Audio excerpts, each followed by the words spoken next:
Brought to you by 730 CKLG. So I hear. What do you want to talk about this week, trusted newsman John Ackermann? Same thing we talk about every week, Eric. Someone please hire me so I don't have to come on this ridiculous show ever again.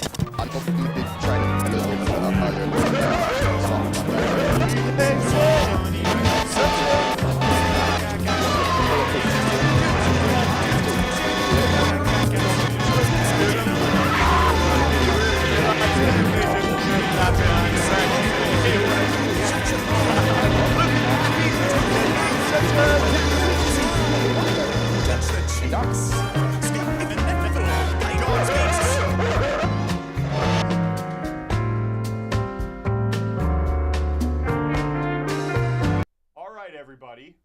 So shut this off, all the clips real quick. All right, well, that was supposed to be the intro, but we had a technical function. Welcome to the living room, everybody. This happens sometimes. Are at least the mics on, Brendan? Are you getting signal? Can people see me? the mics are on. Okay, good enough. Welcome to the living room. I am Eric. We're having a massive technical issue because Brendan forgot to set up the OBS properly, and it automatically... There's so many things on this OBS, and every week it's different. It's the same every week, and it has been every week. So when you play a clip, you have to click this little button that says "Don't restart automatically," and Brendan didn't do it. So now he's just running through it. It's no big deal. It happens sometimes. 604-336-3896.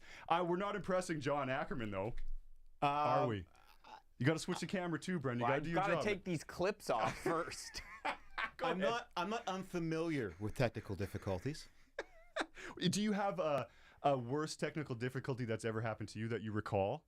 One fairly recently at my now I can now call it my previous station, where the wide orbit system, which runs our voice tracking and our commercials, suddenly would not stop freaking out, and I remember pulling all the faders down on my touchscreen board, and nothing was happening, and it was still blasting away, and we're on live on the air. I remember getting up out of my seat and going and screaming into the back where engineering was, and I said, "Stop effing me up." Did you say the F word for real, or did you say effing? No, I said the F word. Oh, you did? Yeah. Oh, that's awesome. And it was very loud, and everyone heard it. I love that. That's fantastic. One time I was, we're going to get to some more stuff with John Ackermann and more about the show in a sec, but I just have to tell this story real quick. Are we on the air? Everything okay, Yeah, Brendan? we're on the air. Okay, sweet. So one time I was board hopping for one of the first times ever on the board for CFOX, and Todd Hancock was the radio guy doing the hosting, and he had this big thing planned for his co-host Karen Kunkun before she left, because they were partners before, and then she left, and now she does her thing on the morning show.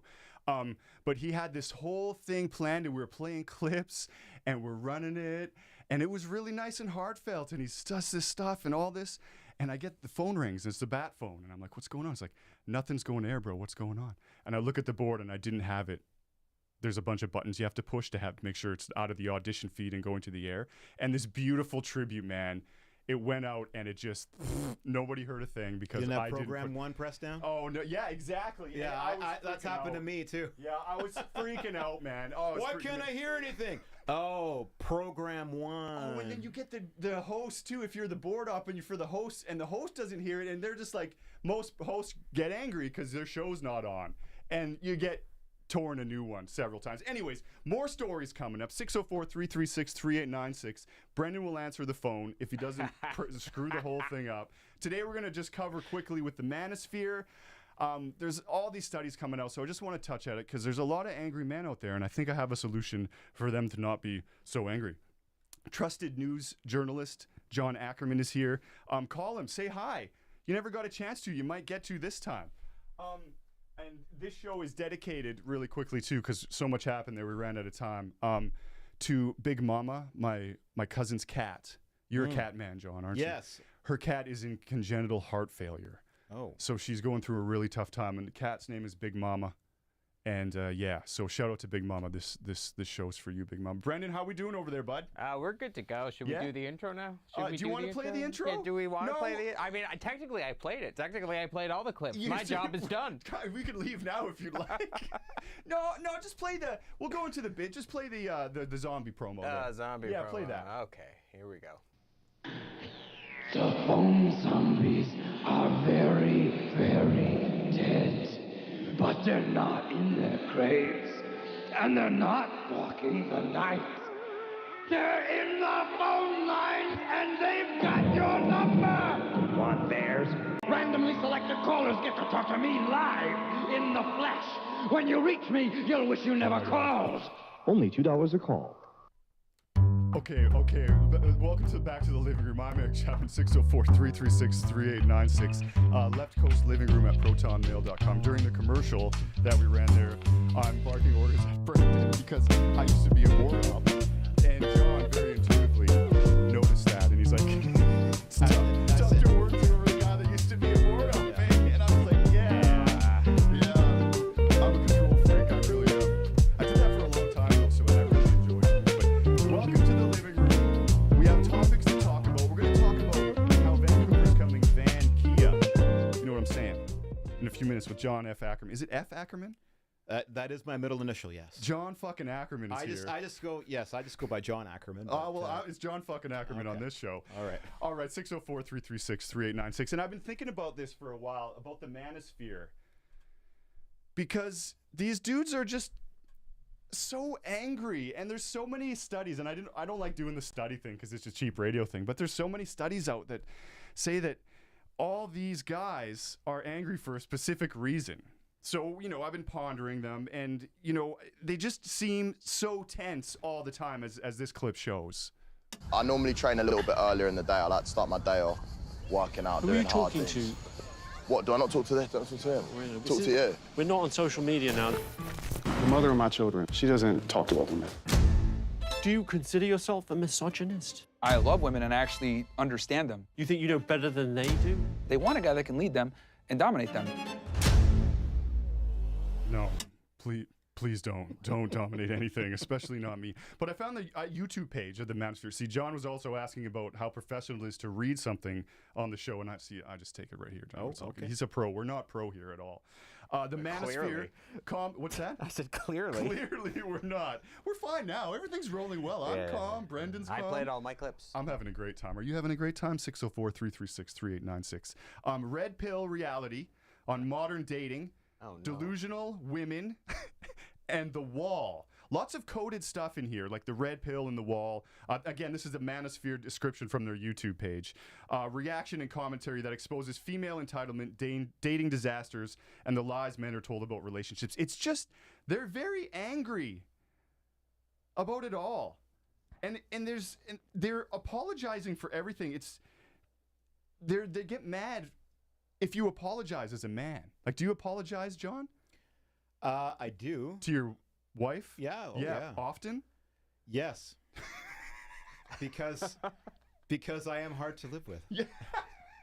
Do you think you're harder to live with than these Manosphere guys?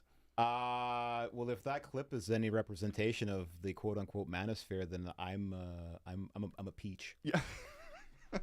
But I can tell you right now. I can be, I can be difficult. I can be a pain in the ass. Sometimes I'll say to people, "It's okay. I don't like me either." But is people your wife? No, people like just my random colleagues people. are, if I say something shitty, everybody needs to know. I take a beat. It's okay. I don't like me either. So, but they're so negative against people's feelings, and if you express your feelings, you're weak and not a man. And Pete Hegseth is part of it, who Brendan said he said something ridiculous recently, didn't he? When has he not said something ridiculous? Good point. So, but Pete Hegseth doing that in whatever the hell he's doing here with this move.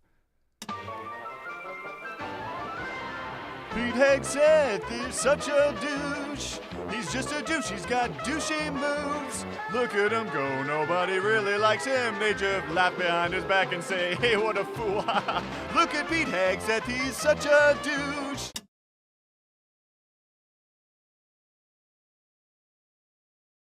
Yes, it is. I wrote it myself. Oh well, very good. Thank you very much. I see we're not on. Am I not on camera now, Brendan? Well, the thing was that clip was over 2 minutes long. That's why I didn't give you an end to it. It's still running. Oh, is it? Oh, just hit stop then. Go find it and hit stop. Yeah. Oh, I left some dead air in it. All right, you fix that. I got it it out. It's good. Yeah, I know, man. It's fine. That's why I didn't give you. I'm very courteous. I give you like a 5-second warning. I was trained well in my NW days. Yeah, and I was like, well, this. I was thinking when that clip started too. I was like, he's gonna sing about P. Hegseth for 2 minutes. Oh, did you think that was? I would never do that. I'm very trying to keep it less than 30 seconds because good lord, the singing's not that good. I know these are bad videos and bad singing. Like, don't think I think this is good for a hot second. I know it's awful. But so, speaking of songs and more things, I think I know, John. I mentioned it earlier. John's having a trip over here, hanging out with us. I mentioned it earlier. I know exactly what these angry men do. And the studies say that a large percent of these men that are so angry about other men loving men that they're just in love with men too. And so this is what they need to do.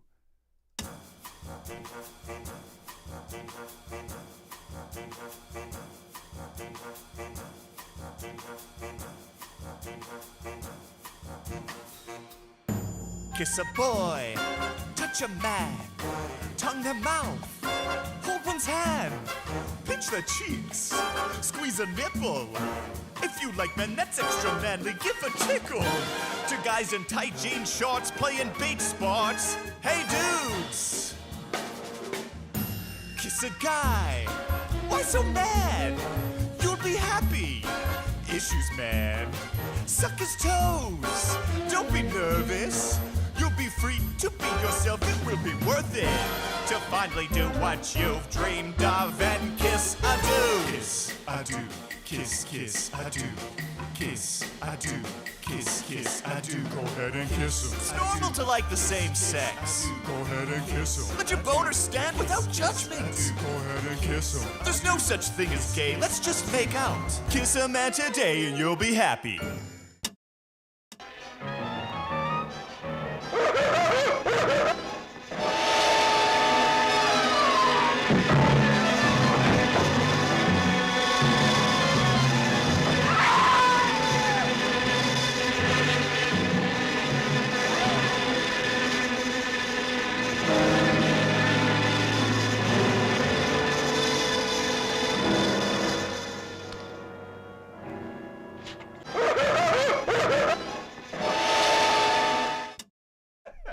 Quincy Jones may want to. His estate might invoice you for that. I don't know. I don't know if it's that good. That's giving that person compliment, whoever did make that song, to compare it to Quincy Jones. Welcome back to Living Room 604-336-3896. My favorite part about this is watching John react to the stupid shit that I do and shake his head. I think that's why I do it, because I want people to come in here and just be like, this is just going to be a conversation. It's a normal podcast. And then I play that for them, and they're like, I'm never coming back here again. Thanks for coming, Johnny. Appreciate it. Thanks for the invite. Former News 1130 journalist or just anchorman? I think my official title was at the end was anchor producer. Okay. Co-host of the afternoon drive program. But yeah, I think in our place, especially at the end, the last couple of years, there was no passengers, there was no one-trick ponies. We all did more than one thing. Yeah. And we were all associate producers on my show. And some days we wouldn't have a producer. Many days we didn't have a producer. So we'd put this thing together ourselves. We'd assign reporters. We'd rewrite things. We'd collect material. We'd do all the stuff a producer does. And then we'd host the broadcast as well. So definitely not just an anchor man. And get paid to sweep the floor, the wage of minimum.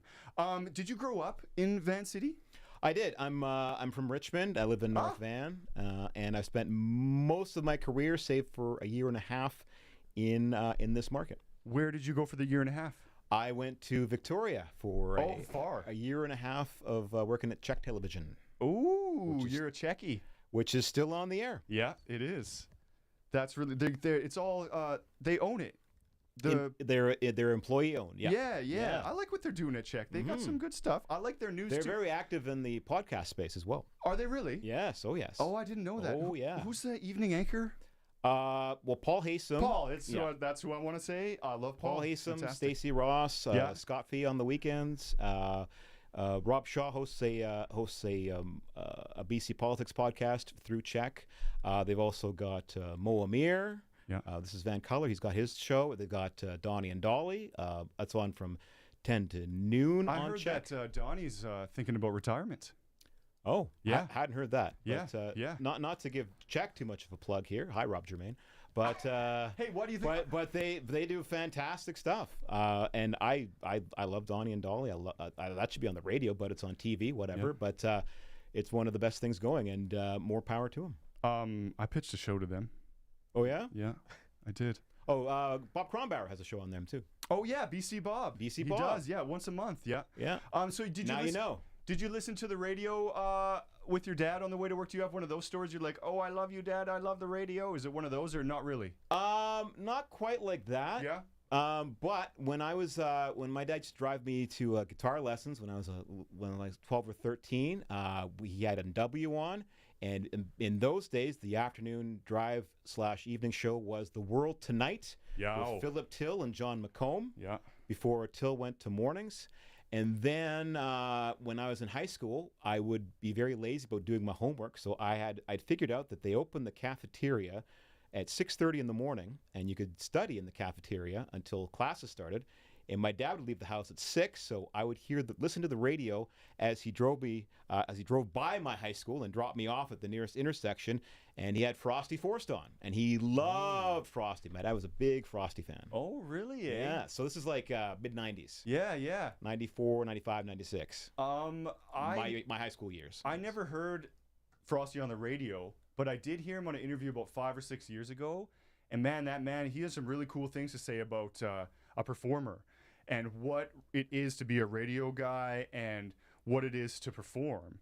And how a lot of, as we see, people don't understand that this takes a lot and it needs to be respected in a certain way, and to treat it like we have is just wrong. And he even talked about like board ops and how they're underused and underprivileged in the station and all that. It was a really cool, I didn't know that he was that kind of guy. So it really made me happy that a guy like that with such a massive show for the time he was on to be cool and not a douche, because lots of guys are douches. He made it look effortless, and it's not. No, that's it. He was just as recently or as late as the mid 90s, NW was still, you could say, a full service radio station, because Frosty was not a news guy. He was a radio personality. That's right. He was a jock. Yeah. And he still played music on his show. Yeah, that's right. They still played music in those days. Yeah. So, yeah. So you're a bit of a history nut, aren't you? A little bit. Yeah? Yeah. You're into, don't you run, the broadcast history website, or, what do you do in the history world that's in Vancouver? No. Because you do some stuff. I do. Well, I did stuff through, through work, but I also could geek out with the best of them about radio history. And my name is on one of the people on Vancouver Broadcasters, because I helped out the webmaster of the time, a guy named Gord Lansdell, and I used to feed him information about my colleagues. Oh, so-and-so doesn't work here anymore, or they're over here now, and then he'd update that alphabetical listing. Yeah, because that's what it was. Which is still there. I remember I sent the email to that website to say, hey, I'm cool. I worked here. I'm on this fucking website. Yeah. And you responded. I was like, what? Hey, man. Oh, I did. Okay. Yeah. So because you were obviously or you were involved. You know what? I think you were. I think you must have done something on Radio West. I did it wrong. No, you commented on Radio West, and I think I reached out to you that way, or I replied to you or something like that. Radio West, is that still around? No, it's a weird thing that happened. Really quick, Radio West is a website that was for radio in the West, and it's like a lot of people with opinions, very strong opinions, go on that website. You see, kids, once upon a time at the dawn of the internet, we had this thing called message boards, and RadioWest.ca was one of them. But no, Eric, strange thing that happened with Radio West and Puget Sound Radio. Yeah. The webmasters of both these sites passed away. Oh. So a guy named Ted Wendland started Radio West. Okay. And he passed away, and so no one took over the site, so it's just sort of just frozen there in time. Yeah. And someone must be paying the ISP bill, the hosting bill, because it's still there, but nothing is being updated. And then the same thing with Puget Sound Radio, which was started by a guy named Mike Easton out of Victoria. Mike Easton started that. He started. Well, I didn't know that. Well, quick aside, Mike Easton. And Ted Wendland ran that together, and then they split off, and Ted started Radio West about 20 years ago. And anyway, in the last year and a half or so, both these guys passed away, and their websites are just sort of like frozen in time. Huh. So there you go. But and so if you want to get your radio gossip board jollies, you have to go to the Sony board. Which is that where you go now? But it's Sony stands for Southern Ontario Western New York. The fuck up, really? So SOWNY. This is where we are. Just Google Sony, and it's a fantastic board because it's like all of Toronto radio goes on there, and some big name people there. And then sometimes you'll get like a little passing mention. Oh, out in Vancouver, they turned off a couple of radio stations. No, but that'll be like a little side thing. Oh, but such a shame. I think there's someone running Northwest Broadcasters now, nwbroadcasters.com. Yeah. And that's a little news site. I don't think there's a message board on there. I would never go to the Puget. You mentioned those, and I'm just having like PTSD from like the amount of awful things that people would say because I went on there twice, and it was just so mean. Well, and this is in the, so I never went back. This is in the pre-social media, pre-Twitter days. So like the heyday of these places was like about, like I say, criticism 20 years ago. Yeah. So yeah, but it was a lot of just opinion without, a lot of dialogue. Where at least there's a back and forth now. Where then it was just a posting and you had to look at it and read it. It's like But then there are lots of people with like burner accounts who would go on there and then get in trouble when they'd go on a. One time I was posting from a company computer. I was John McComb's bald spot on Twitter for a while. When I was Lyle Fisher's hair. Another board up was Bill Good's pants when Bill Good was still. It was really good. We had some really funny stuff. I got to say, it was really talented. For the only really cool radio story that I have, you have 1,000. I feel like such a loser. I did parking lot radio at Park Royal. So what? Is that low power FM that Cameron Bell ran? In like 2000 and like something, 2013 something. Yeah. They were doing renovations on the parking lot. Oh, okay. And it was such a clusterfuck that Ian Power was talked to the person you just said. I was like, hey, man, let's start a radio station to guide people through. So I sat in a room with 20 cameras, and it was all the entrances and exits, and there was no license for commercials or music. So all I could do low power FM. Yeah. All I could do for breaks was read a PSA.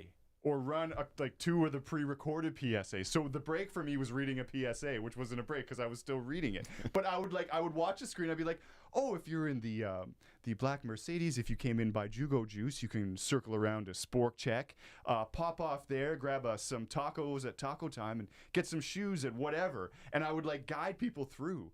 And like I'd give out shout outs to the food court people. And when you walk through the food court, they'd be like, hey man, you showed us so on the radio today. I'd be like, yeah, man, that's awesome. And I just did a few shifts, but yeah, that's the weirdest sort of cool radio story I have. That's parking lot radio. That's awesome. Yeah, it was. I really low love power FMs. I think they're underutilized. I think so, and there's probably more than we even realize of these stations and things like that around and kicking. Well, there used to be something called tourist radio, and it used to be like students from like Columbia, reading like little passages about like the Capilano Suspension Bridge. Well, they still have Evolution. From BCIT. Well, that's that. Yeah, that's them. Yeah, okay, they're still around. And my alma mater, CJSF, which isn't. You did some CJSF. Oh yes.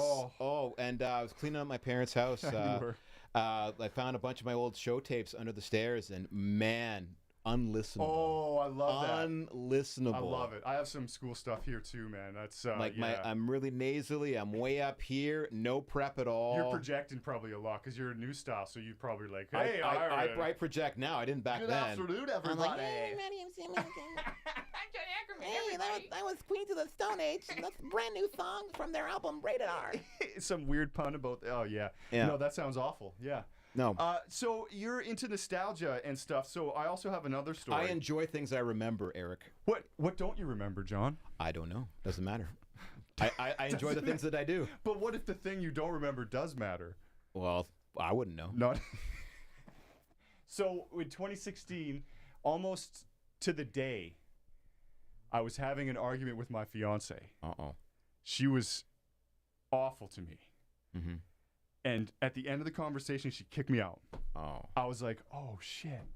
What? I lived on Commercial and 10th, right behind the 7-Eleven there, about 2 houses in. Okay. 3 houses in.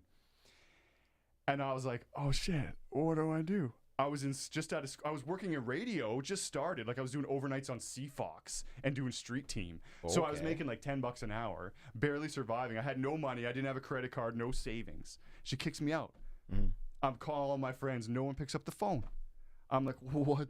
Where's my friends? And then finally I pick up one friend, or I call one friend. He picks up. He's like, I tell him my story, and I'm like, I didn't ask to stay over. I was like, hey, my girlfriend or my fiance kicked me out. I have nowhere to stay. Crickets.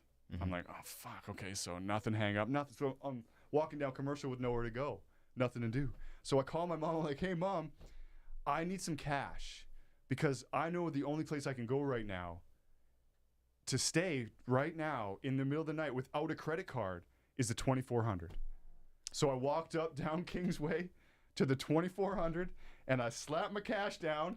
My mom wired it to me and I stopped at the bank, slapped it down. I was like, can I get a room for the weekend? And he's like, you got it, man. And so I did. Oh, the phone's making a thing, so I think we're getting a call. And so I stayed at the 2400 overnight. I don't think we are. No, okay, cool. That's all right. Yeah, so I stayed there for the weekend, John, at the 2400. Yeah. And if you don't know, the 2400 is a very old but classic motel. It's in like Supernatural, the TV show, like 15 times. Mm-hmm. And it's just this old, cool motel. Now it is run down, and they still have 2 TVs. Like it was a tube TV in there when I was hanging out. I mean, it was 2016, so they were just going out, but still, it was like okay. And then, it was it smelled of mold, but it's got a je ne sais quoi. It does. I don't know what. Yes. No, yes. I don't, but it does. But it does. And that's it. And there's even people that live there, like in the back couple little I don't know what would you call them? They're like cabins, cottages. Yeah, cottage. That's a good one because they're all just little cottages and they're then there's a couple suites on the main building. Houses, yeah. And they're kind of cool, Yeah. And there's people that live there. And then I read the other day that they're going to tear it down, the 2400. Ah. Mm-hmm. Oh, Brendan didn't know. No, when I first moved to Vancouver in 2015, I stayed there for my first 11 days here. I stayed at the 2400 before I could move into my place. What room did you stay in? I can't remember. I stayed in 112.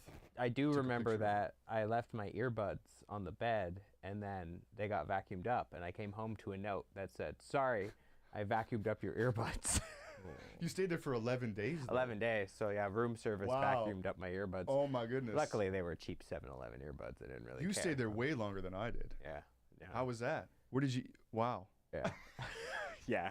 Brendan, I'm really troubled by Brendan's living situation. No, you're not. And he doesn't want to talk about it. No, we're not going to talk about it. But now he's telling me about, like, there's a history of you living in places you shouldn't live for long periods, Brendan. We got to get Brendan 604-336-3896. Brendan needs a fucking place to live. Find him one. He's a lovely man. Unhoused or underhoused? What would you say?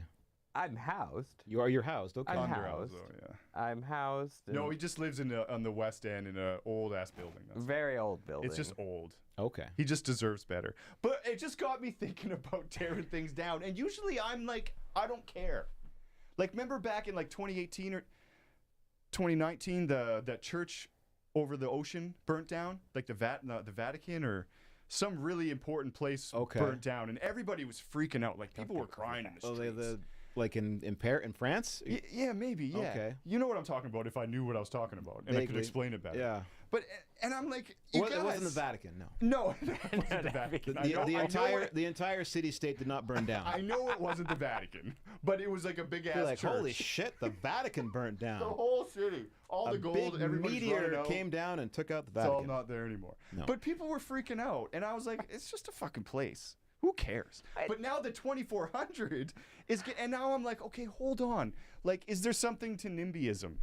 Because, well, maybe not in that sense, but like, why can't we preserve it? Why do we have to tear it down? Well, John came in with fucking newspapers and notes. It's great. Well, I know.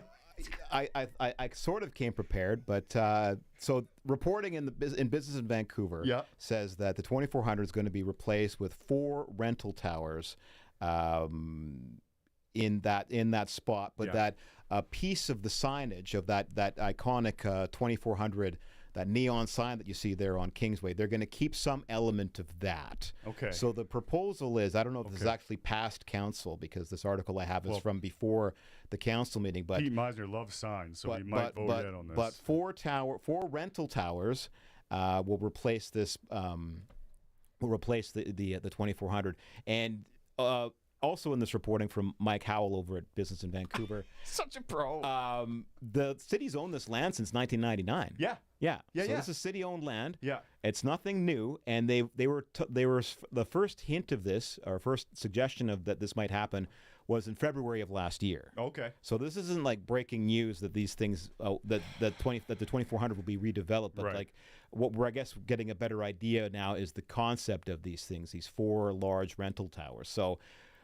On the other side of the heritage preservation argument, yes, we are in a housing crisis. Yes, we need rental housing, but it's just a shame that something like the 2400 could be lost, because you say it was featured in Supernatural, featured in the X-Files. It's just a cool thing.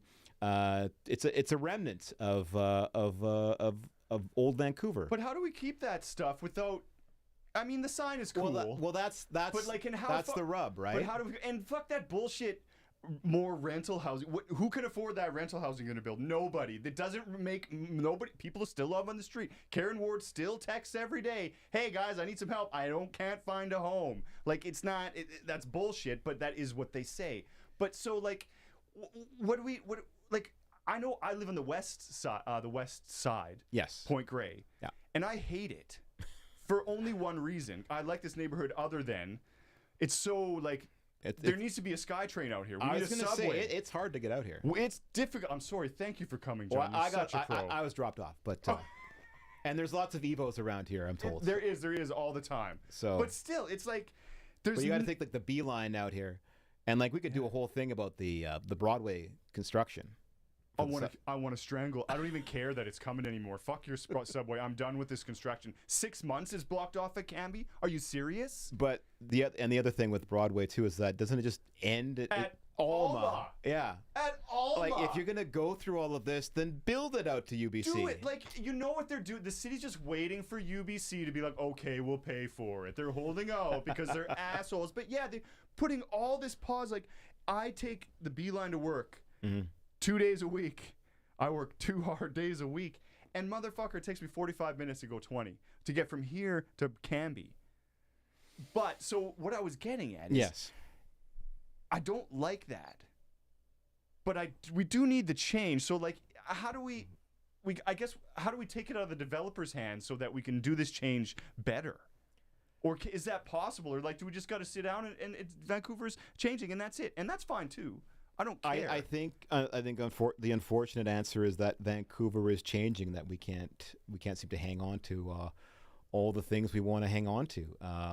But per that article, they're going to save a piece of that sign or incorporate the sign into whatever goes there next. It kind of reminds me of. Do you remember the old Ridge Theater? No. The Ridge Theater down that's not this side of town, like west side of Vancouver. Okay. Anyway, there's a big Ridge Theater. They used to host Spike and Mike's Sick and Twisted Festival of Animation there. That's where I first saw Beavis and Butthead. Okay. In that theater, it was like a second-run theater. Yeah. And I think it was owned by Leonard Shine for a time, who used to own the Park Theater. Anyway, they tore this place down years ago now, and they had a bowling alley next door. And in the new development, it also called the Ridge. They have that big Ridge neon sign that was above the movie theater incorporated into the condo development. So there's a bunch of condos there. I think there's like a Loblaws City Market. Anyway, all that to say is that there's a precedent there for some kind of preservation, at least to say, hey, this used to be here, but now this is something else. So I guess that's the intention with the 2400. But like, you go to Toronto or Quebec, or at least I've seen pictures in Quebec. I've only been to Toronto. And they have old shit still. Well, and it's way older. Vancouver, like way older. Vancouver is a much younger city. Like Quebec, are we talking about Quebec City? Because I was started in 1608. So, when was Toronto? What day? Well, I don't know what day. Oh, come on. Fuck, John. You're trying to impress us. But Vancouver was started in 1886, and then it burnt down like 6 months later. Yeah. So Vancouver's always been a young city. And most people were saved by the Squamish, I believe, from North Van during that fire. They came across and they ferried people across. But so what? You're like, so that makes my point even more. We're so young. We should be able to keep. We're stuff. a young city, and what history we do have, we unfortunately are not very good at saving it. There's a whole. I brought notes here from a book I read years ago called Vancouver Exposed by a local author named Eve Lazarus, and she talks about all these places that used to be around here and places that are still around here. But she traces the heritage movement locally to when they tore down the old Burke's business in downtown Vancouver. They had a mock funeral for it, and this is in 1974. Oh shit, eh? People are walking up and down Granville Street with signs holding a mock funeral for the old Burke's building. Yeah. And because as bad as heritage preservation is now, it was much worse back then. Like there was a whole campaign to save the Orpheum Theater. That was going to be torn down. Really? And they luckily saved it, but like some places didn't get saved. Like there's the Pantages Theater on Hastings. Yep. On the downtown east side, 100-year-old theater. Yeah, it was just allowed to rot, and then some people fished some of like the wooden staircases and the little accoutrement or the decorations and things like that. The small things that could be salvaged, but like the building itself just got torn down. And there's time after time, example after example of things like this happening. Another one, the Carnegie Library in Maine and Hastings, they had to fight to save that. So like the DERA, the Downtown East Side Residents Association, there was a whole campaign for that. Libby Davies, Bruce Erickson, those folks. Libby Davies who ended up being on council and then an MP. She got her start at DERA, and one of their first things was saving the Carnegie Library, which you can't even think of the downtown east side. They call it the living room of the downtown east side. Yeah. And can you imagine that not being there? Yeah. So, we have a checkered past when it comes to saving things that matter in the city. Does it bug you?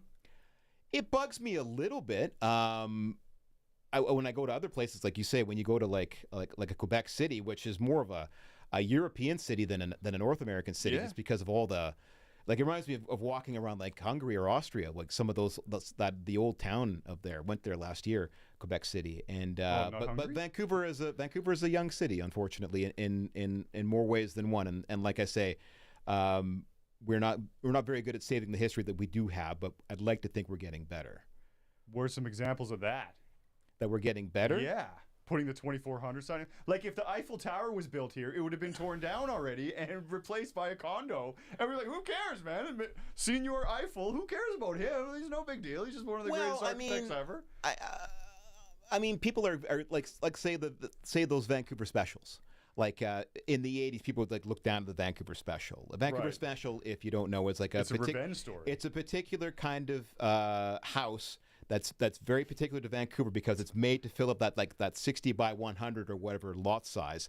And it wasn't even designed by an architect. It was designed by like a civic bureaucrat.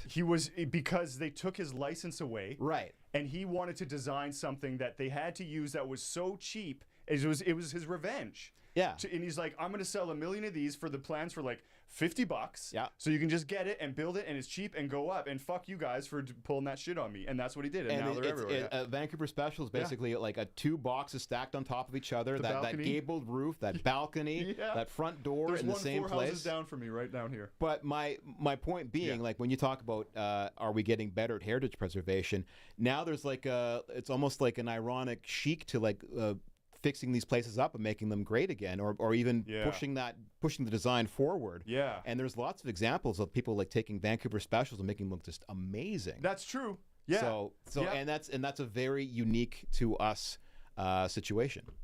Vankia. I don't know. Yeah. I don't know. What disappeared that you're really pissed off about? Is there anything, or you wish you could have back? Well, like the McBarge. I guess that's technically not part of the city, and it's still around, isn't it? Still floating somewhere. It's floating somewhere. What really annoyed me, and this is going to be controversial, is that when they tore down the Balmoral Hotel on the downtown east side, They tore it down, and I think the sign was thrown out. Oh, okay.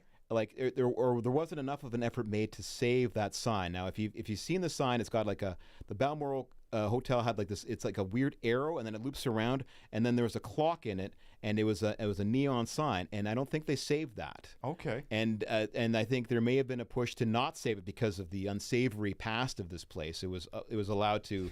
As we know, it was allowed to rot, and it was just the living conditions there were deplorable, and like no one really shed a tear when this place was torn down. But I think they should have saved that sign for good or ill, just to mark that this was this place existed. This is what happened here.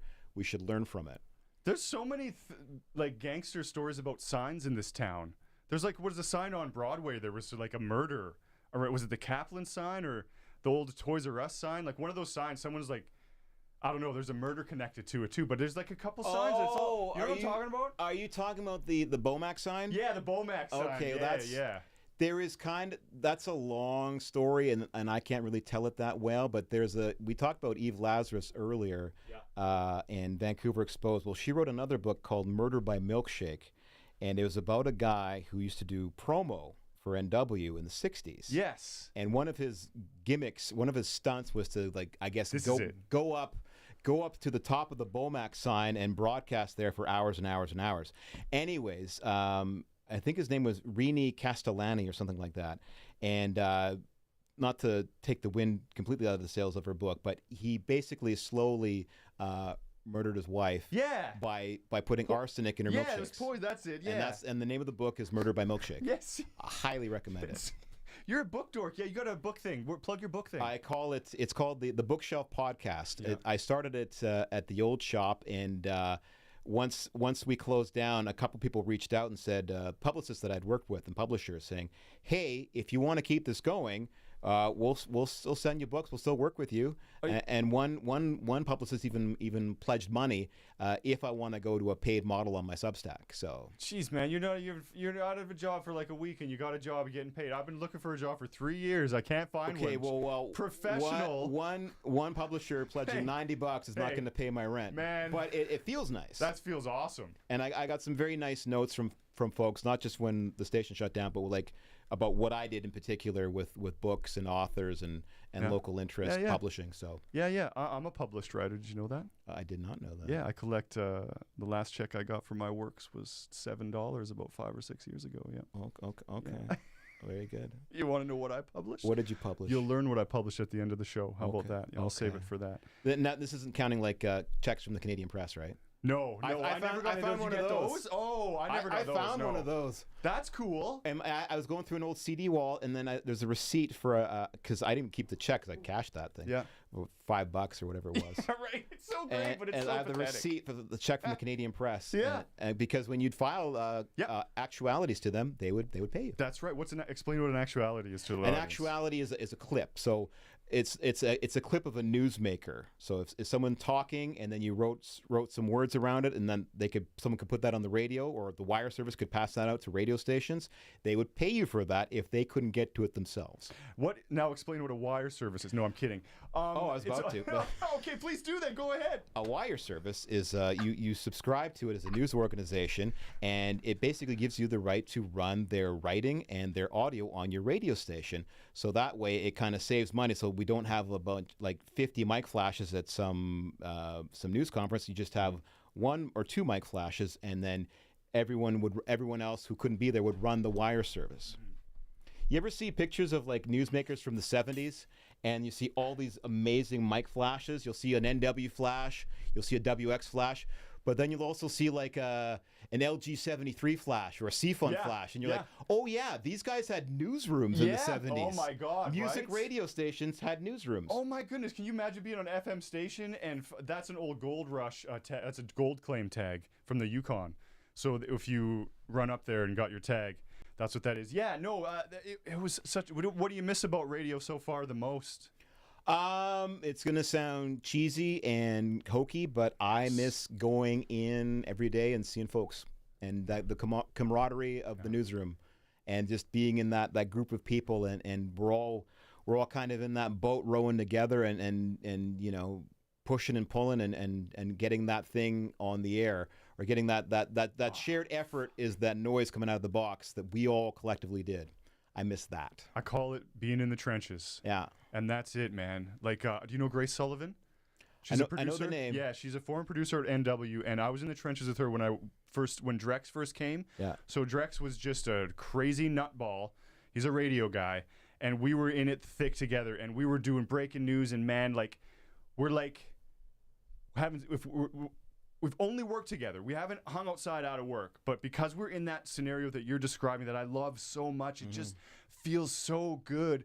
It's almost like, weirdly, I can understand on a very low level, not even close to the same thing, like in the trenches, like fighting, like wartime. Like, imagine how the camaraderie that they felt with their brothers and sisters. Like, this isn't even that, but I feel it so deeply and so immensely that it's just like it moves you. I miss it so much, John. If I could walk back into a radio station tomorrow, I would. I don't care. I'd do it for free. I applied for the morning show producer at Bell for the lovely Savage. I forget what it is I get paid the old Nat and Drew show. Yeah, Nat and Drew, that's it. Well, Nat's in Toronto now. Drew needs a co-host. Yeah. So I applied for, and it wouldn't be that much. Let's be real. It's just the producer job. But I don't care. I just want to be on the fucking radio, man.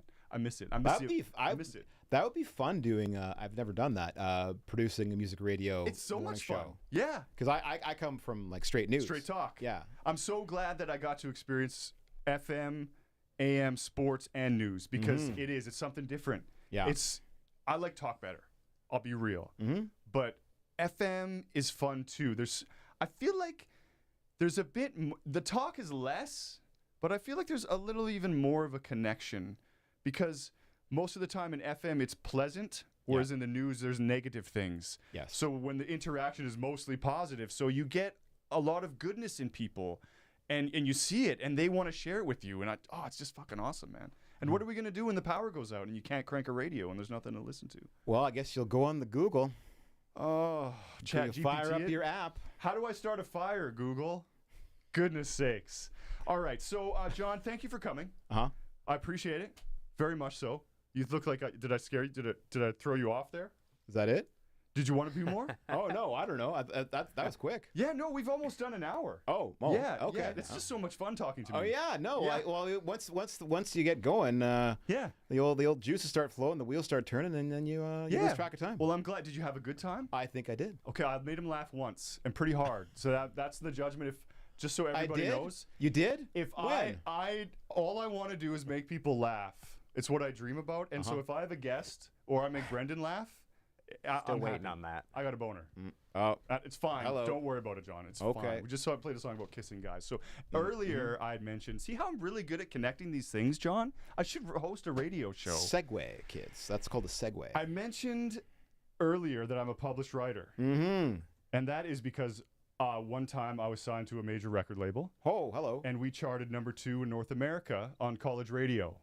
And I heard my song on the radio a couple times. I heard it recently on a replay, and it was quite interesting.